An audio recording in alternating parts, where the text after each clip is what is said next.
Guys, Dan here with Battlefield Curator, and this weekend we visited the Battle of Aiken reenactment event in Aiken, South Carolina. So what can you expect if you were to go? Well, I'll tell you what this year was about. This event is held every February, the week after President's Day weekend. Now, this event doesn't just comprise of a reenactment of the battle, it also has a lot of other things involved. For instance, there's music, there's food vendors, there's a military timeline display. You can go visit the campsites, you can talk to reenactors about history. This year there was a replica of the Confederate submarine, the Hunley, on display.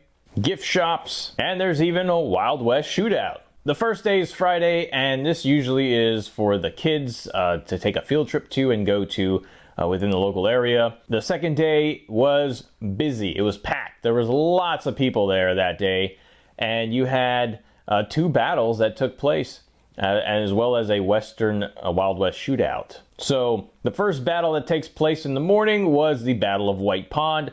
Essentially, General Kilpatrick's Union forces that came up from Barnwell, South Carolina, had a skirmish at White Pond with Confederate forces. And then later you had the Battle of Aiken Part 1.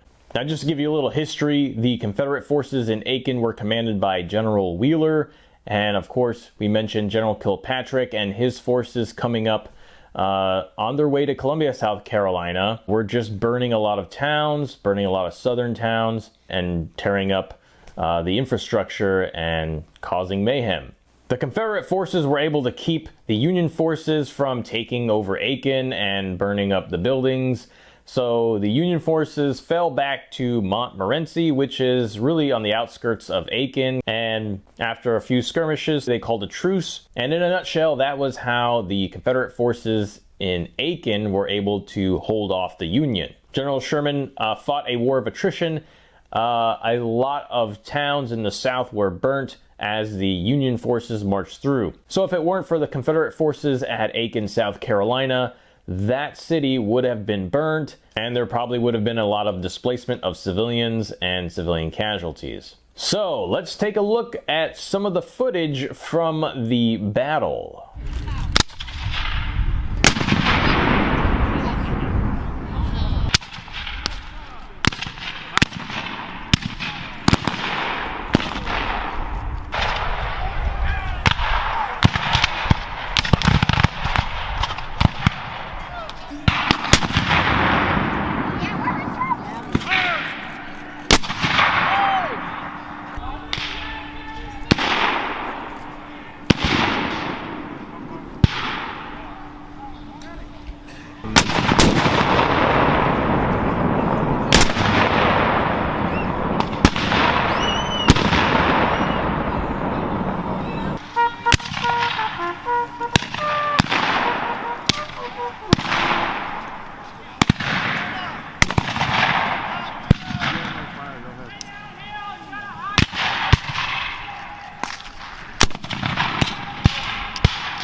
The second day, they actually hold a church service, as they would have back in the day during the 1860s.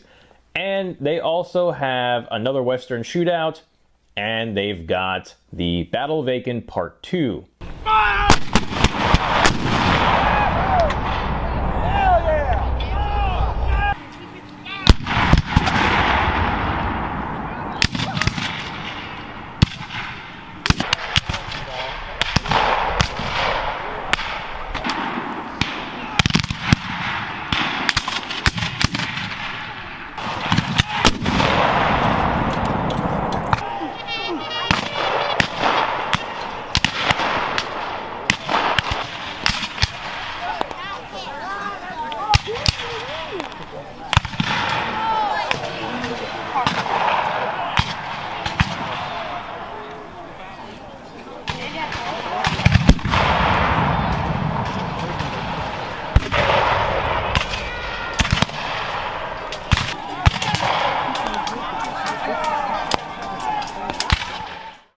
So as far as reenactments go, the Battle of Aiken event in South Carolina is a really good one with a lot of things to do, great food, great atmosphere, and right now they're calculating that there were 3 times as more people that attended this event than there were in the previous year.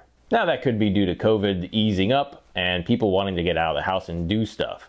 But I definitely think that this historical reenactment and the display of all this history is definitely bringing in a crowd that wants to explore the past of American culture. So let me know your thoughts in the comments. What do you guys think? Have you been to some reenactments? Be sure to check us out on Instagram and Facebook.